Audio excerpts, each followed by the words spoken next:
Hello and welcome back to the Football Terrace. Thank you so much for tuning in this morning. Do us a big favor. Smash the like button.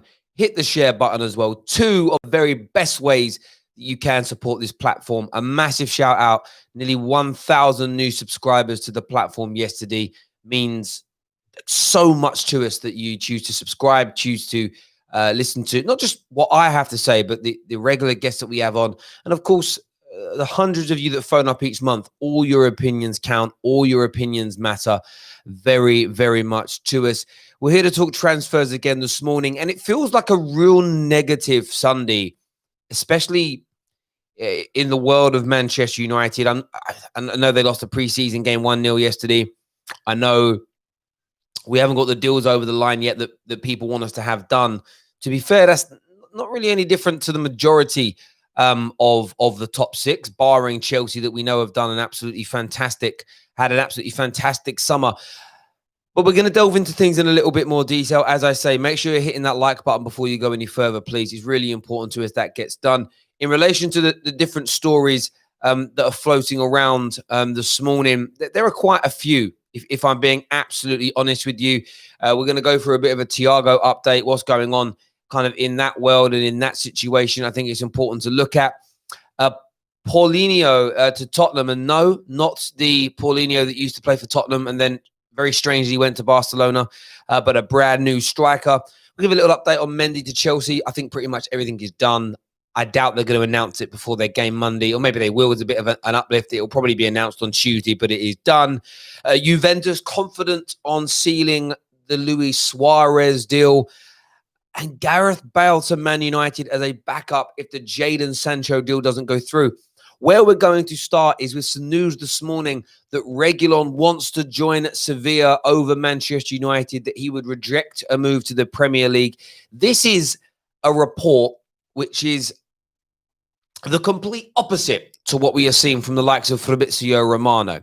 The report says that the Real Madrid defender Sergio Reguilon would prefer a return to Sevilla on loan as opposed to a permanent move to Manchester United. Now, if that is true, that would be an absolute kick in the teeth. Imagine the size, the prestige, the brilliance, the history of Manchester United Football Club.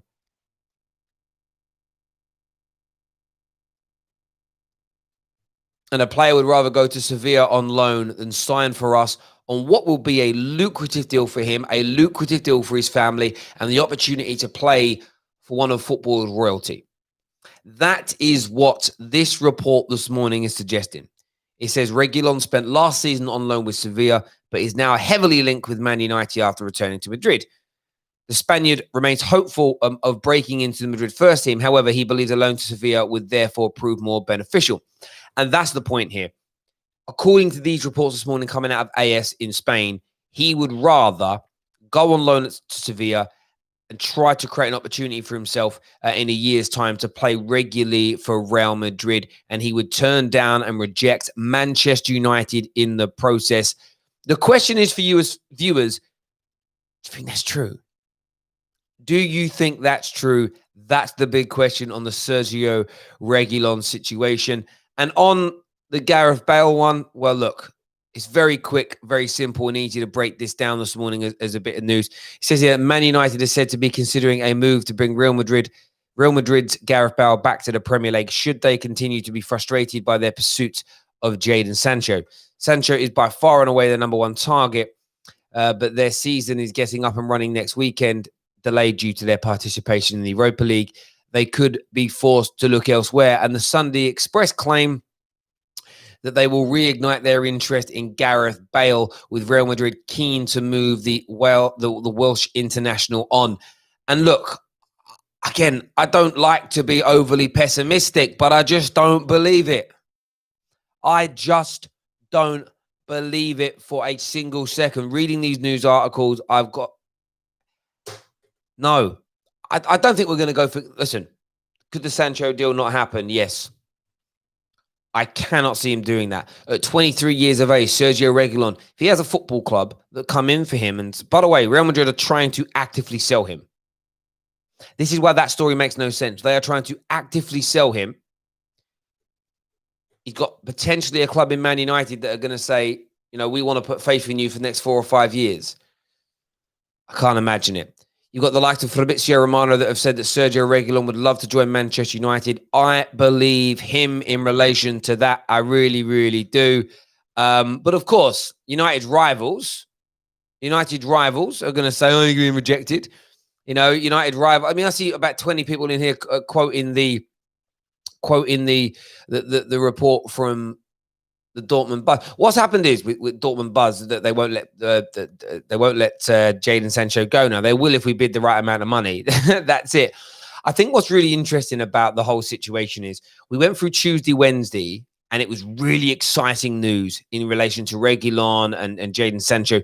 It felt like things were nearing, coming toward the edge. Oh, this will happen. This will happen. This will happen. And then we have 2 or 3 days where the news is fairly quiet, and everybody just jumps into this space of depression. It's almost like it's like a drug to people, and that's the thing with football, the transfer windows. People use it as a drug. People use it as their outlet from their normal life, and it gives them a buzz when the games are on, or the build up to a match, or the news about a transfer they want happens, and they're buzzing.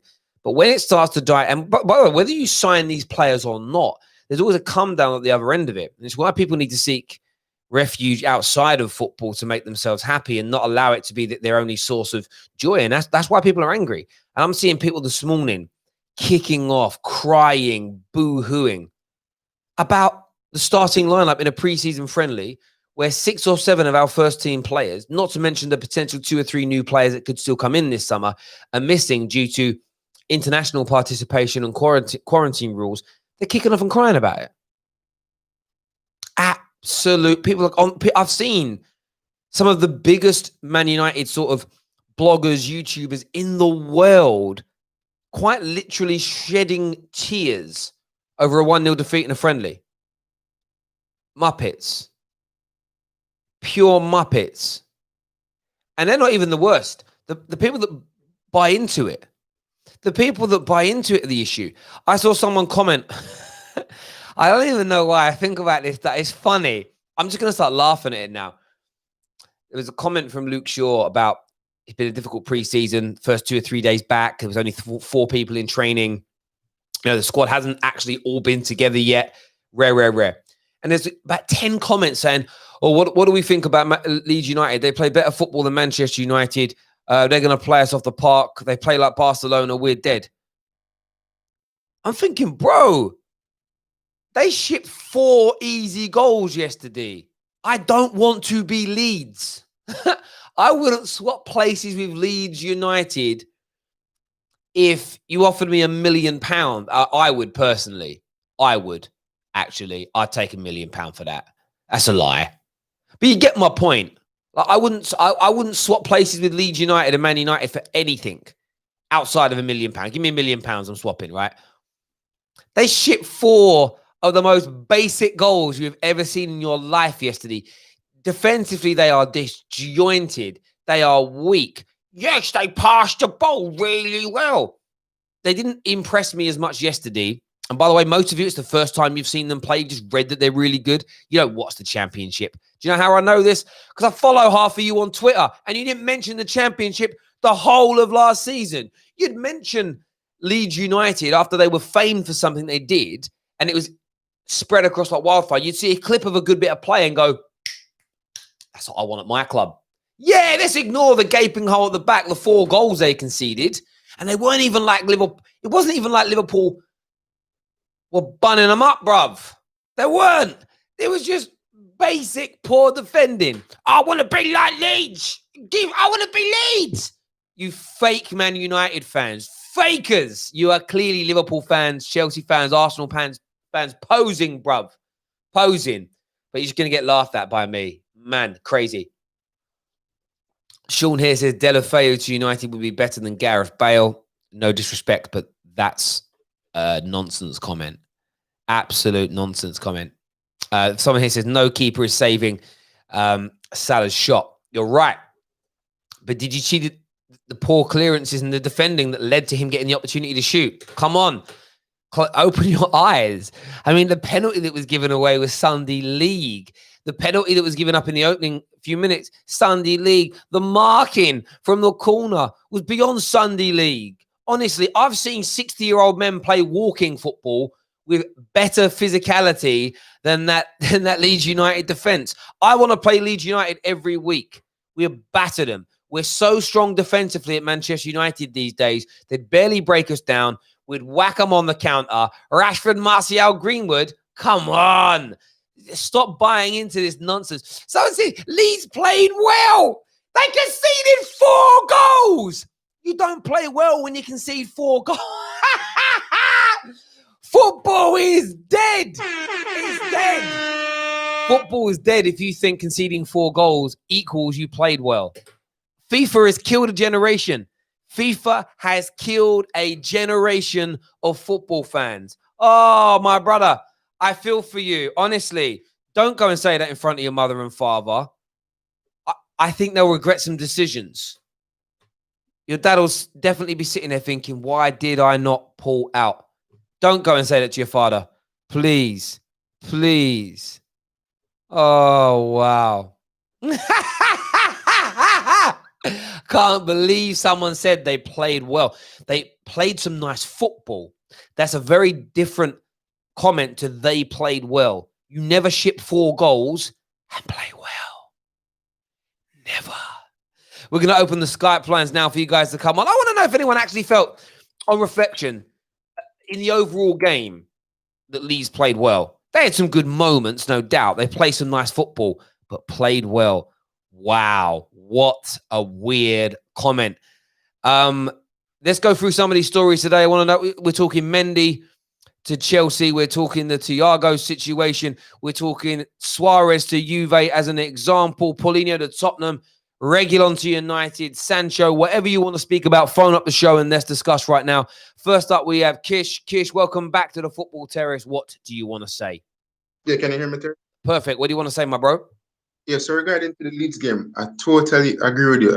I'm in this group, right, with Manchester United fans, obviously, because I'm a United supporter. And, there was this specific guy in there, and he was talking about Ole should play the type of football that Leeds play because Leeds press Liverpool. And I was saying to him, regarding to Leeds, what does their football yesterday have to do with Manchester United and how Ole Gunnar Solskjaer play? You get me?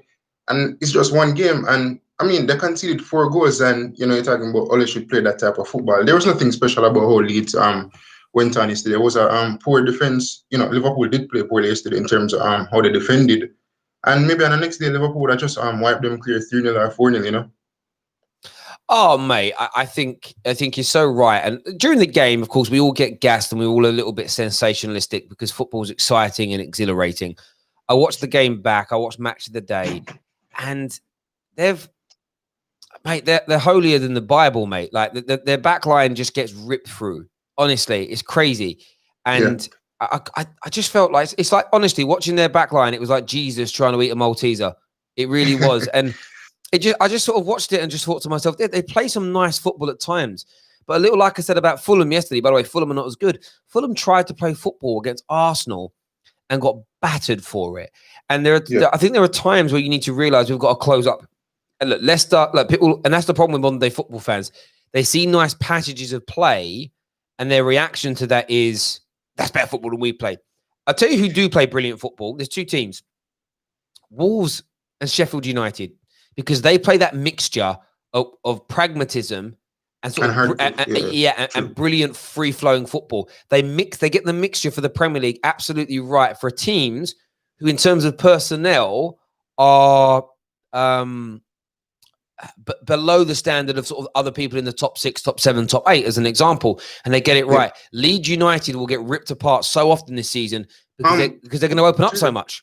They were out of the league for around like 16 years, right? And you look at the progress of Sheffield United and Wolves, especially a team like Wolves, since they've been up in the past 2 seasons, right? And Wolves, they've done so well, and Leeds been on for so long, and I think Wolves was even more than that. So you have to look at the progress from this game yesterday for Leeds when it comes to the end of this season, because what Wolves have done is like Leeds have to try to match that, in regards to being compared to they've done well, because as I said, Wolves play some beautiful football as well as Sheffield United, and this season, Sheffield have something to prove again. Obviously, they're finishing the was it the top 10 somewhere around there? So I mean, Leeds have a big task, especially to stay in the league. Yeah, But Terry, just one yeah. question Go in on, mate. regards to Jadon Sancho. I've been discussing with some fans, and I'm saying, if the reports are true from journalists, stating that the major talks with like the agents, it's like done, etc. You're thinking to yourself, if those reports are true, then United is just willing to get this deal done and dusted. You think so? Yeah. I got no worries about the deal still, really. I think that's the element that's interesting for me. You don't keep talking to agents if you don't feel that you're going to get the deal done. You know where Dortmund stand. They've been dealing with an intermediary this whole time. The intermediary only gets paid when deals get complete. So there's no mileage in the intermediary lying to Man United that what they're going to bid or what they're about to bid will be accepted if it isn't going to be accepted. There's no like you don't become an intermediary and agent and one of these negotiators in football, or you don't do that as part of your job and not want to make a profit. You make a profit by getting the deal completed. The intermediary's job is to, like any intermediary that works in any industry, like you get people that mediate divorce breakups. They all want to get paid. You get paid at settlement. You don't get paid generally prior to that. So it's a case of you need, you know what I mean? You need to be able to do a good job. And if you don't do great jobs, nobody hires you. So yeah, I'm really relaxed. I'm relaxed about it, mate. I think that fans have just got what happens is the Premier League has started. Liverpool have won. Arsenal looked very, very good yesterday. Chelsea kick off tomorrow. We lose a preseason game. Things, big overreaction from some fans. Yeah, and people just get really scared, they panic, they worry. Like, Terry, to be honest, it's the element of social media as well, because to be honest, man, you see Instagram and Twitter, you have fans that say crazy things, and it's not that they believe it, it's because they get traction from people follow them. Very true. And the want of likes and following and all that type of stuff, it drives people to say some crazy stuff, because I've heard guys on your show, say some crazy stuff, and I'm just wondering if they try to build a name for themselves. Yeah, but it's just social media. But this shows you reaction, right? So someone said, they scored again about Leeds. Leeds scored 3 goals against Liverpool. Your team can't do that. They're better at attacking than you are. And do you know what? When you look at that as a very thin-layered, myopic comment, you think, okay, they scored 3 goals. The first goal was an excellent bit of skill, terrible defending. The second goal was a pure mistake from Van Dijk, as an example. Third goal, again, terrible defending. But Leeds United created 3 chances in the whole game. And in this one particular game, they scored all 3. Well, they created 2 chances, and the third chance was given to them on a plate, right? As an example. My view is very much this. They're not going to maintain a 100% chance completion ratio this season. There's an element today yesterday where you say, well done to them, but they're not going to get that luck in the same games as well. Now, when they play lesser teams, they'll create more chances because they won't be up against a team as good as Liverpool. But this sudden notion after one game, Leeds are better at football than Man United.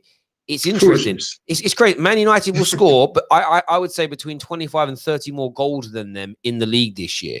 Like they will. They just will. In regards to Manchester United, people talk about doesn't have a type of football. There's no identity, and it's freestyle football. And I'm saying, well, you look at Liverpool last season, they conceded 33 goals. Manchester United conceded 36. We scored about 60 something goals, which we should be scoring more than that. But if you look at our problem mainly, it was the want of a midfield other from Paul Pogba, for creativity. And, if you add the mixture of Jadon Sancho, I think this season, will blow away a lot of teams, and the teams that we've struggled against last season. I agree. After the break. I agree. And Bielsa, I agree. And Bielsa is a good manager. Bielsa is a good manager. However, he's 65 years old, and he has been around a long time. Okay. He's been the manager of Espanyol. I think he's managed Argentina. He's managed Chile. He's managed Atletico Bilbao. He's managed Marseille, Lazio, Lille, now Leeds.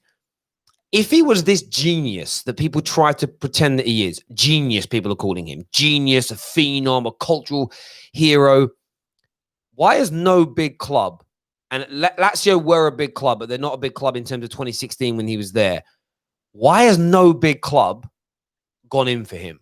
Why, as a manager, is he always been the runner-up in everything? Like, he's good.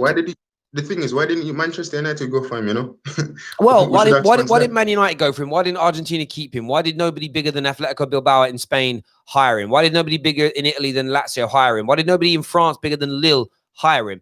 Because he's a good manager. That's it. He's a good manager, and that is it. But what happens every year is that you get an exciting team that play nice football. People don't watch the football prior to them coming into the Premier League. They get a little bit excited early on, and Man United fans are the worst, especially the fake ones who pretend to be Manchester United fans. And as you say, they use them as a reaction. It's, someone here says they gave a really good account of themselves for a championship team yesterday, and they did. And that's a really fair way of denouncing. But talking about suddenly they're going to make top 6, they're better than United, they're better than Tottenham. Shut up. Like, just please stop talking absolute drivel. Just have to see how they kick on, Oh, But Terry, before I go, just go on, mate, one last question. Yep. What's the expectations for this season? Just that question. Yeah. So we did this the other night on the preview show. I still think we're going to bring 2 signings in. So I'll give my expectations based on us doing that. I want us to finish the season sort of within 5 to 10 points of the people at the top. I think we should be a little title push is what I would refer to that as. And I expect silverware and I expect qualification with relative ease into the top 4. What I mean by that is, unless everybody's brilliant, I expect us with 5-6 games to go where you look at it and United are 10, 12 points clear inside that. That's what I would expect from Man United for it to be a successful definitely. season. If we don't sign Sancho and Reguilon and we only bring in Van der Beek, then my expectation is make top 4 and still win a piece of silverware. It changes slightly because we do need more as a football team. There's no doubt. But And if we bring those signings in, by the way, if we were to bring in Reguilon, Sancho, and Thiago, if that was to happen, again, I would then start to even think about us needing to push for a title because you then have absolute quality from front to back in your team. Yeah, we should. And people talk about Ole doesn't have a lot of experience, etc. And I'm saying, I had this conversation a couple of days ago with some people, and I'm saying, for a pilot, for example, he goes to school, he does the virtual thing, right? He starts to fly the small planes, then goes big on those like Boeing, right? When it comes time to land a plane, he has to do it. There's no excuse about, oh, you've never done it before. You've done it on a smaller plane, so why can't you do it on a bigger plane? And Ole is at Manchester United now. He has the job, and if he gets these players and pushes for the title, people can't say, oh, he doesn't have any experience or that type of stuff. This is a thing that he studied for. He was at Molde. So those are experiences. Eventually, he has to make a push for the title, So if he gets these players, I definitely agree that you're thinking to yourself that you have to push for the title. And when you're pushing for a title, man, factors come in terms of how you win the Premier League, You look at Man City, they won it in their own way. That's their identity. Liverpool has done it different. Chelsea, previous teams down the years. So, I mean, it is what it is, man. But, some fans should just, calm down. I agree completely, bro. Thank you very much for coming on, having your say, my man. Take care. Rash in the comments here says, in Facebook, Fabrizio Romano posted about Sancho news coming soon on the 12th of September. You should check it out. Send me a link. I don't really use Facebook. I haven't seen nothing on Twitter from him, but there we go. A lot of people saying, but Fabrizio said that Reguilon wants to come to United. Yes, I know he did. But as I say every single day in here, please get with the program. Please learn to understand. We report what is being said in the media on any said day. We don't change our minds. I don't change my mind every day in terms of where I think a deal is at. Please learn and understand what every YouTuber does. No YouTube channel, none in fan channel have inside information on transfers. All we do, myself, AFTV, the United Stand, Lee Gunner, DT, the Transfer Exchange, we read the newspapers like you and we talk about the transfer stories that are within it. That is it. Nobody does anything different from that. We all do the same thing, quite literally the same thing. Next on the show is Mash. Mash, welcome back to the Football Terrace. What you saying, bro? Hello, how are you? I'm very good. Yourself? Yeah, I'm good. So I heard I saw the match yesterday, Liverpool Leeds, and I saw all of the people going on Twitter and saying that Leeds play this expensive football. They're playing like Bayern Munich and all of that. But I actually saw, if you look at the predictions of the pundits of the top 4, most of them have put Manchester City as first. And I think there's something in that if you look at it. Yesterday, I think there were many holes within the Liverpool team that we really could see. Defensively, they were very poor. And I think this year we'll see this a lot, that they will be vulnerable at the back and teams will exploit that a lot. And City, they haven't bought, they're talking to Koulibaly, they're talking to many people, especially Koulibaly, because the CEO has been talking about that. So I think we will see a surprise this season where you know where we'll see what Liverpool fans really think about their team at the end of the season. Yeah, I hear that. We're joined by Russell now as well. Russell, what's on your mind, my friend? What do you want to say? Hi, Terry. How you doing, bro? Yeah, I'm good. I'm good. What's up, bro? Fine, man. I'm fine, actually. Thanks for asking. I'm seeing a lot of panic from United fans, but look, I have two things I wanted to say. First of all, I'm glad Arsenal won because the higher they go up in terms of their expectations, the harder the fall. This happened every time since 2004, so brilliant.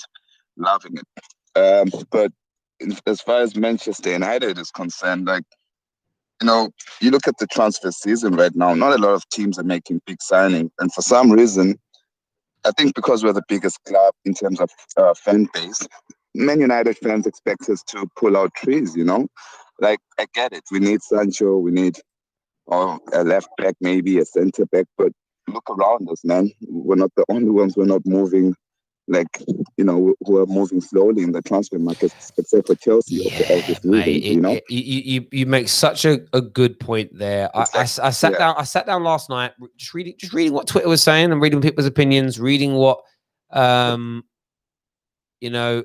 reading what media people were saying, and it's all United need this, United need that. Why haven't United bought this? And you look at it and think, I'm seeing people like even United fans kicking off, we never get nothing done. We're not doing this. We're not doing that. No one barring Chelsea has done any major business. No one barring Chelsea has signed in the Premier League, has signed their marquee player. And even across Europe. Okay, you could argue that Leeds signed Rodrigo. Like, I'm talking top 6 teams here, right? Even across Europe, Barca haven't signed their marquee player. Juve haven't signed their marquee player. But Bayern Munich have. You go through all the big teams, you're thinking, who's actually done it yet? Very few people. And you know why, Terry? Go on. It's because, sorry to cut you off, bro, because we have a global pandemic, but yeah. No. Again, yeah, I knew that was going to be the point you were making, and I agree to a certain extent. And, and look, Chelsea have done amazing, and I praise them for that. But Chelsea have the added advantage of, one, the way that they're owned and the money that gets pumped in, which is an advantage. It's not a knock. But also, they didn't have a window last year, so they have a whole year's worth of extra money to be able to go out there and spend and push out. So they don't have the same constraints that everybody else does. And the fact that that's the weirdest bit about Man City, to be fair. And I know that Man City are likely to pull off the Koulibaly deal, but I still think they need more than that to win the league. But that's, I've said that all along. Like, United are not the only teams that are going on slow here. It's so weird. But again, what you have are these fake Man United fans and these outrage merchants on social media that even like the guys that used to be really positive in the social media front, all I see from them now, they've realized, there's no point being positive about Man United. We need to be negative and it gets more traction. Everything they put out is negative this and negative. Oh, we're not signing no one. Oh, we look weak yesterday. Like crying over a pre-season friendly. It is an absolute abomination to football to get excited or angry over practice. Because that's all a pre-season friendly is. It's a madness. Yeah, I'd like to add. Oh, sorry, go on, bro. Yeah. So you were talking about Chelsea and them having all of this money from last year. Last year, when they sold Hazard, the news that was put out by Madrid and Chelsea was that it was a 120 million euro deal and a 100 million pound deal. But out of nowhere, this year, it's out there that they sold Hazard for 145 million pounds. I don't know from where does that come in, and they're justifying that they used the Hazard money to buy Ziyech, Werner, and Havertz. I just don't get how the financial part of the deal comes out a year later with more money. Because clubs never reveal this information. It's always media speculation. And I've had one of the world's biggest agents on my channel a good couple of years ago called John Smith. And I posed a question to him because obviously at the time I was working in the financial space, and there was a book that came out that revealed a lot of player salaries, and I knew for a fact that that information was wrong. If journalists were given direct quotes, if journalists were given actual bits of paper that showed how much players were being signed for, they would publish the pictures. They would show everybody how these things work, because when contracts do get leaked, they're straight in the paper. What happens is people guesstimate how much something has cost. No one actually knows. As an example, no one knew that Man United paid for Maguire as a lump sum last year. It wasn't until, and again, we still don't 100% know because no one officials confirmed it. What they then look at, they see a quarter of results come through and go, hang on, in and around a certain particular time, United's cash balance dropped by 78 million. That's what Sancho, that is what Maguire cost. And they put 2 and 2 together and they think they've got 4. We never quite know. And as I say, this is the thing with it. Like, you never know how much anything's going for, really. You could sign a player where the media tell it's 35 million, but in the cold light of day, it's 25. The Anthony Martial is a great example. It's always been quoted as being a 60 to 67 million pound move. However, over half of that were performance-related add-ons of the team that we never achieved. We didn't win a Champions League. We didn't win a Premier League. He's cost us around 30 million pounds. He didn't win a Ballon d'Or. Yeah. So he cost us about 30 million pounds. So, but what people will do is they'll throw in the 67 million for the overall cost, and it's like, well, hang on. And this is why you see me kick off a lot on here, and I know rival fans like to laugh at it, but it's more about I care about the educational football fans on this. It's the fact that you go, United have spent 800 million pounds since Fergie retired. Have we? By the way, we could have spent more because we've seen with Hazard, the signing was more, but we also could have spent considerably less, which is why you don't see me fixating on it. Now, people say, you fixate with it on Chelsea. Yes, it's called satire because all anybody does with a Man United, we can sign a player for free and no one calls it free. What people do is they add up the salary of the player, the potential bonuses of the player, and how much petrol money we're going to give him for 5 years. And they go, still a 62 million pound deal though, Terry. That's why I obsess back in the other direction. But in the cold light of day, people just don't have any idea really what's going on. How you should judge a player is by how good he is. And I get that, 72 million pound on Pepe. Yeah, I will look at that and say it's been a flop. And I will look at a 50 million pound signing in someone like Angel Di Maria and say it was a flop. But I don't fixate too much on the money. I don't think it's the most important element to look at. But some people do. They really, really do. We're joined by Kai. Kai, what are you saying, mate? Are you there, Kai? Hello, mate. How are you? Good morning. I'm good. I'm good, mate. Yourself? I'm great. I'm working. I have Sunday shift for some reason. Anyhow, I wanted to just add on the Hazard point a little bit because the Hazard point is like Real Madrid didn't think that they're gonna win the league, right? But they did win the league, so that's another 25 million pounds of a transfer fee. So they also added that. If you look at them, there's a market analyzation of the whole point of like why is it that much. But anyway, Chelsea, he didn't even play. He played like 1 game or something for Real Madrid. But I was just about to say to you on that. See, this is where again the media will just say that they've got the money without having any understanding of what the clause actually says.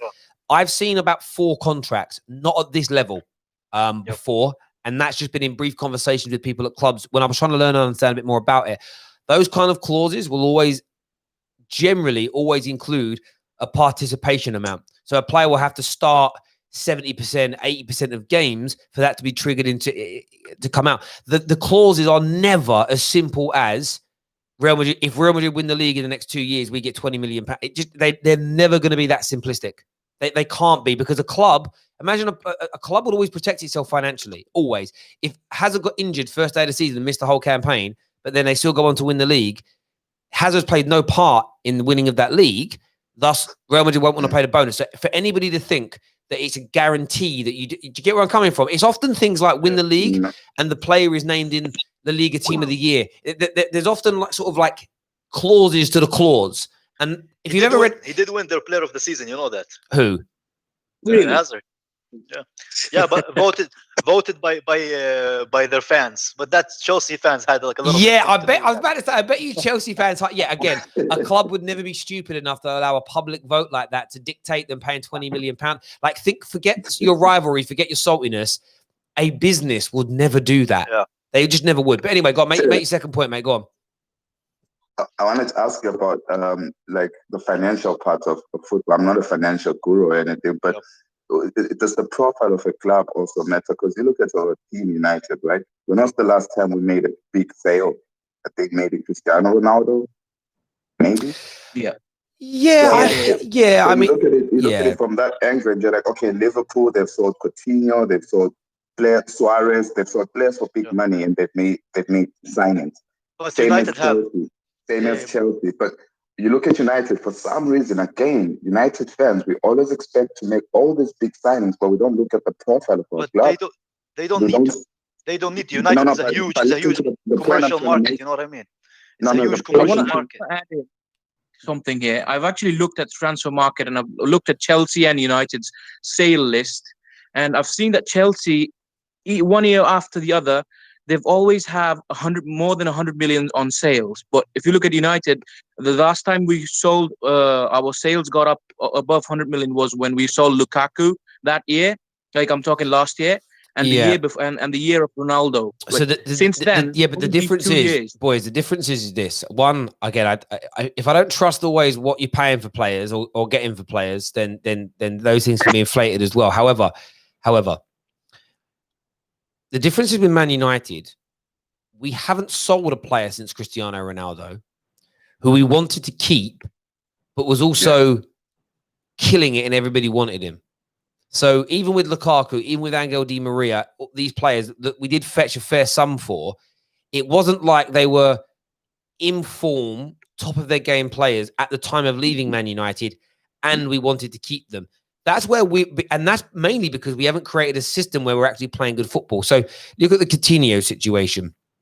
He was at the peak of his powers. He was brilliant in the Liverpool team, and they wanted to keep him. You would always fetch a higher price. If, for instance, Lukaku spent 2 years here, scored 35 plus goals, was integral to us winning, we loved him, we adored him, but he wanted to leave and had 3 years left on his deal, you would have got 130 million pounds for him. And then, how much did you sell him for anyway? About 75 million. But the problem you have is United find themselves in a difficult situation. All the players that we've sold, we don't want, or they haven't, or the fans don't want, or they're not integral to our team, or it hasn't quite worked out relationship wise. So we're in a weak position to sell them. It's a little bit like you guys are going to struggle to get rid of Kepa. Like, look at your little example with Kepa. Kepa's hard to get rid of. Does that make sense? I mean, it just is what it is. What we need to get better at doing, and we did it a little bit with Sanchez, although we were never going to get a fee for him. But look what we've done it with Chris Smalling. You know, you guys did it with Morata brilliantly. We loaned out Chris Smalling. He did very well on loan. We're now going to get over 20 million euros for him. If we'd have sold him last summer, we'd have scraped £7 million. Because at the time, his value was rock bottom because no one wanted him. He was playing poorly. What we need to get better at doing at our club is saying, right, we've got, say, Fred. Like Fred, for instance. I wouldn't want, if we sign Thiago, right, this summer, I don't think Fred's going to play a lot. Rather than sell Fred, I would loan Fred out. The hope is you loan into a team where he absolutely kills it and becomes integral for them, and then you make them pay a higher fee than they do now. And that's what Liverpool. That's what Chelsea do brilliantly, and that's an element of Chelsea's business model that I respect very, very much, and I think is important there. But you know, it is one of them things. I'd like to ask Kaya, because Kaya shoots from the hip. Leeds United. Do you think they're as brilliant as everybody's saying they are? No, if you concede 4 goals, how the fuck can you be brilliant? Sorry for cussing. I love that. I mean?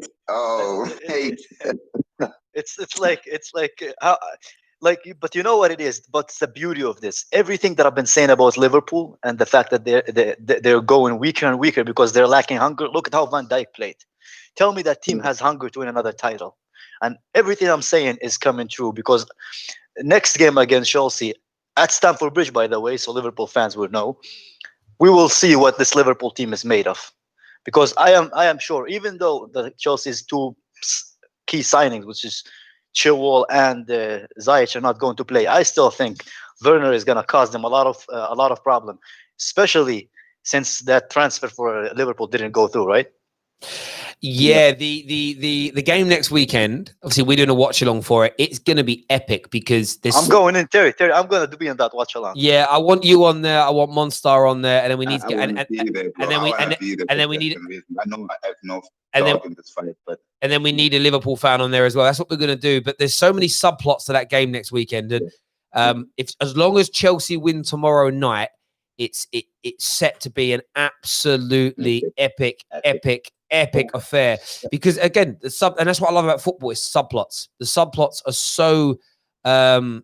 so important. It really, really is. I'm loving the salt in the comments today from people.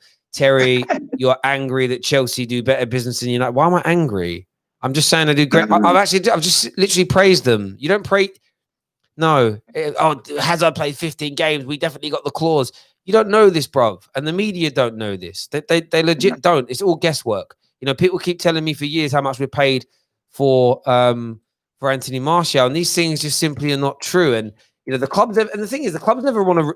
The club will never reveal it anyway. Like legitimately, the clubs will never, ever reveal exactly what they pay, what they do, and it's all masked anyway.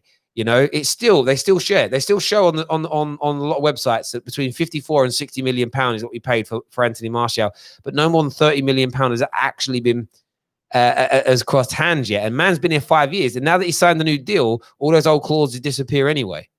So, and that's one of the reasons why Tottenham used to get their players onto new deals quite a lot, because what it enables him to do, it enables him to eradicate any kind of old clauses that are in those deals.